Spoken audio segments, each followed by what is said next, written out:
The chief of NATO, Jens Stoltenberg, is on his two-day visit to Turkey. He met with Turkish Prime Minister Ahmet Davutoglu on Wednesday night in Ankara to discuss preparations for the NATO summit in Poland in July. Stoltenberg is also expected to discuss the security situation in southeastern Turkey. Let's get more on this and speak to our correspondent Duncan Crawford. He's live for us at Turkey's Foreign Ministry in the capital Ankara. Duncan, we are expecting a news conference in the next few minutes. What are we expecting to hear from them? Yeah, we are expecting this news conference very soon. Jens Stoltenberg, the NATO Secretary General, he arrived last night and met with the Turkish Prime Minister Ahmet Davutoglu and a number of other Turkish officials, where we know they discussed a variety of issues.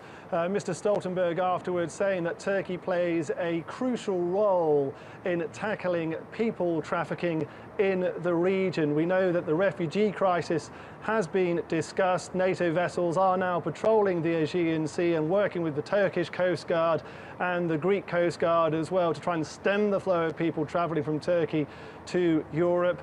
They also discussed the situation in Syria and Iraq, the conflict there, and in particular Daesh, also known as ISIS, where we have seen over the last few months, indeed the last few days, rockets being fired from Syrian territory into Turkey, and that resulting in a number of deaths. So those issues have been discussed, and we're likely to hear more about them in around the next 20 minutes or so.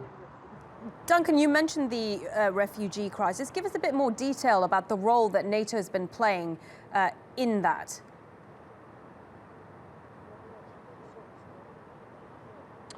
Yeah, well, NATO has been involved more heavily over the last few weeks. It now has 6 vessels operating in the Aegean as part of Operation Active Endeavour. They are working with the Turkish Coast Guard, the Greek Coast Guard, also with Frontex, the EU border agency, to try and stop the people smuggling boats from being able to cross from Turkey to the Greek islands. NATO itself involved in surveillance, reconnaissance, and also giving direct information to the Greek and Turkish officials to try and stop those boats from travelling in the first place. Already that NATO operation has been extended by a further 2 months, and indeed it could be extended further. That no doubt will have been discussed last night with the Turkish Prime Minister Ahmet Davutoglu, and indeed it may come up in the news conference later on.